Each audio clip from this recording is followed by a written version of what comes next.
Okay, we're back. Going right back into the scriptures. This is Habakkuk chapter 2, verse 6. Shall not all these take up a parable against him, and a taunting proverb against him, and say, woe to him that increaseth that which is not his. How long? And to him that ladeth himself with thick clay. Shall they not rise up suddenly? And that clay is from the Hebrew word ibatyat, which means depth. Matter of fact, you know how to go to the go to Google and go to the U.S. depth clock. It says, shall they not rise up suddenly that shall bite thee, and awake that shall vex thee, and thou shalt be for booties unto them. It says, because thou hast spoiled many nations, all the remnant of the people shall spoil thee, because of men's blood, and for the violence of the land, of the city, and of all that dwell therein. They showed you a little small example of that with this guy Anderson Cooper when he was in Egypt, and he was supposedly interviewing or covering the riots out there in the first time they broke out there in Egypt. Now what they do, I think they were trying to beat him down, him and his camera crew. So that was just a small inkling of how these nations feel about you, man. But pretty soon there's going to be, matter of fact, down in Somalia, what year was that? I forget what year it was.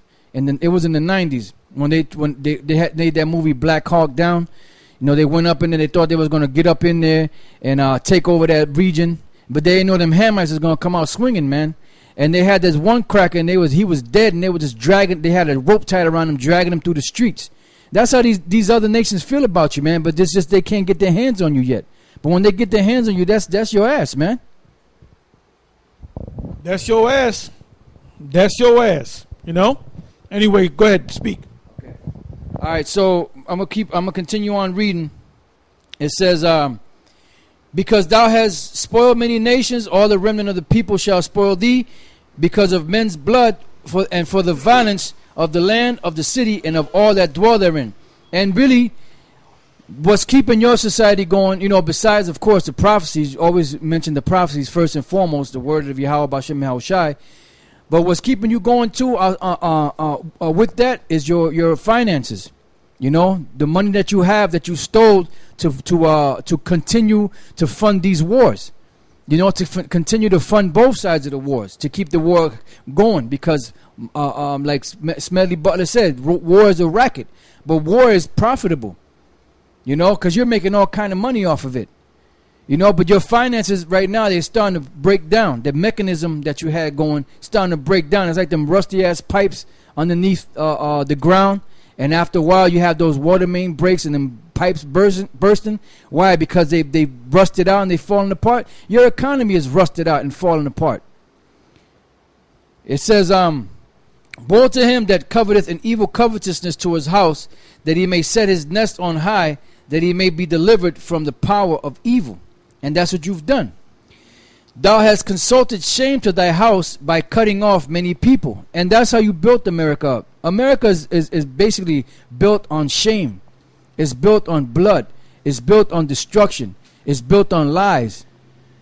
It says, and has sinned against thy soul. What did the scripture say? What profit is a man that he gain the world and lose his soul? So you sinned against your own soul, you damn devils. That's why you're going to get what's coming to you. You're going to get that 1,000 years of slavery. And after that, you're going to be all rounded up and burnt up in a big pit.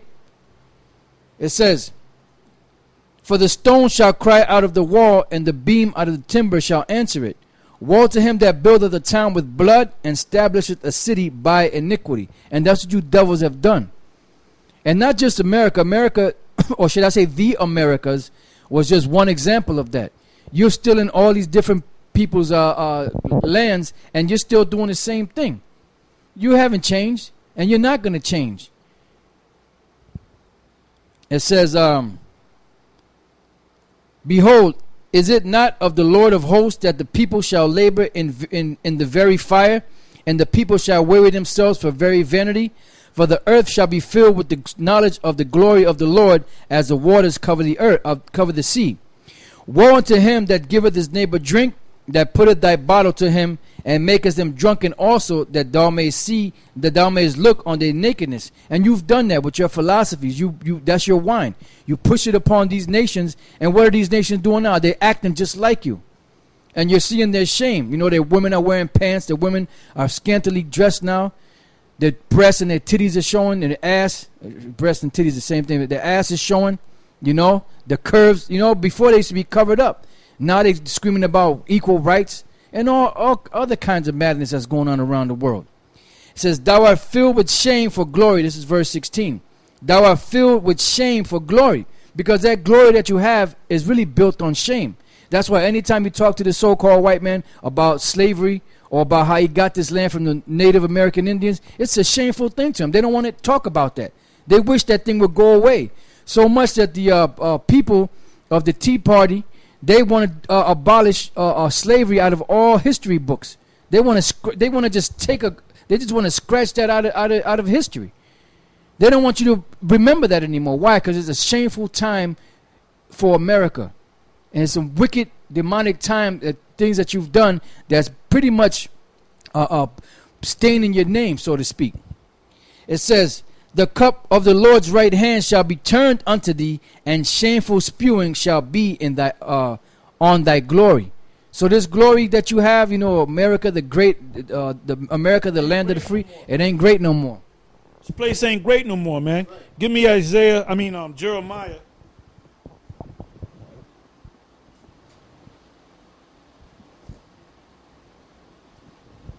Jeremiah 51 and 6 and 7. And we might read a little further down, then right after that, jump a page over to Jeremiah 50 and 1. But first hit Jeremiah 51, starting from verse 6. All right, this is Jeremiah chapter 50, verse 51, verse 6. Flee out of the midst of Babylon, and deliver every man his soul.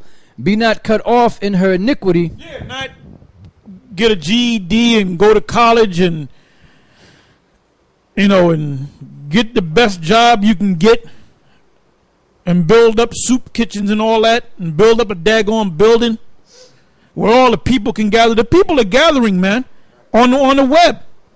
Read when you get a chance, read you at home. Read Psalms, was that Psalms 19? You know? You can also read about Job, the unicorn.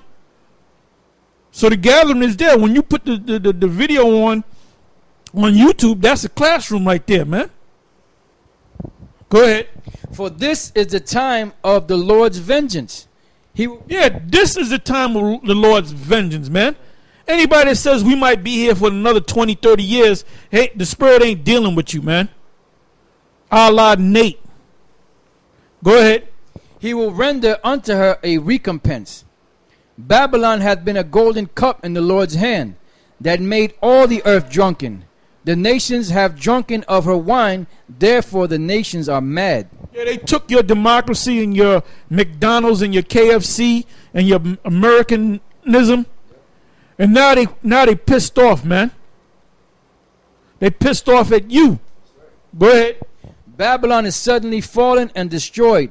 Howl for her, take balm for her pain, if so be she may be healed.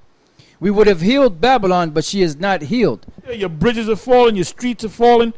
There was a damn white woman, account executive or whatever. She was in a luxury building in Manhattan. And she was on a date with some guy, and she's leaning against the balcony. You know how them women are. They got the martini, and they're leaning. And the dude said, look, don't lean. You're getting me nervous. Oh, don't worry about it. I'm not. This is not a project building. All of a sudden, the shit collapsed, and she fell to her death with a cigarette in one hand and a martini in another. And her damn skirt was all up in the air. Go ahead. Forsake her, and let us go every one into his own country. For her judgment reacheth unto heaven. And that's what these other nations are doing. They're going back to their own countries, man. Go ahead. And is lifted up even to the skies. The Lord hath brought forth our righteousness. Come and let us declare in Zion the work of the Lord our power.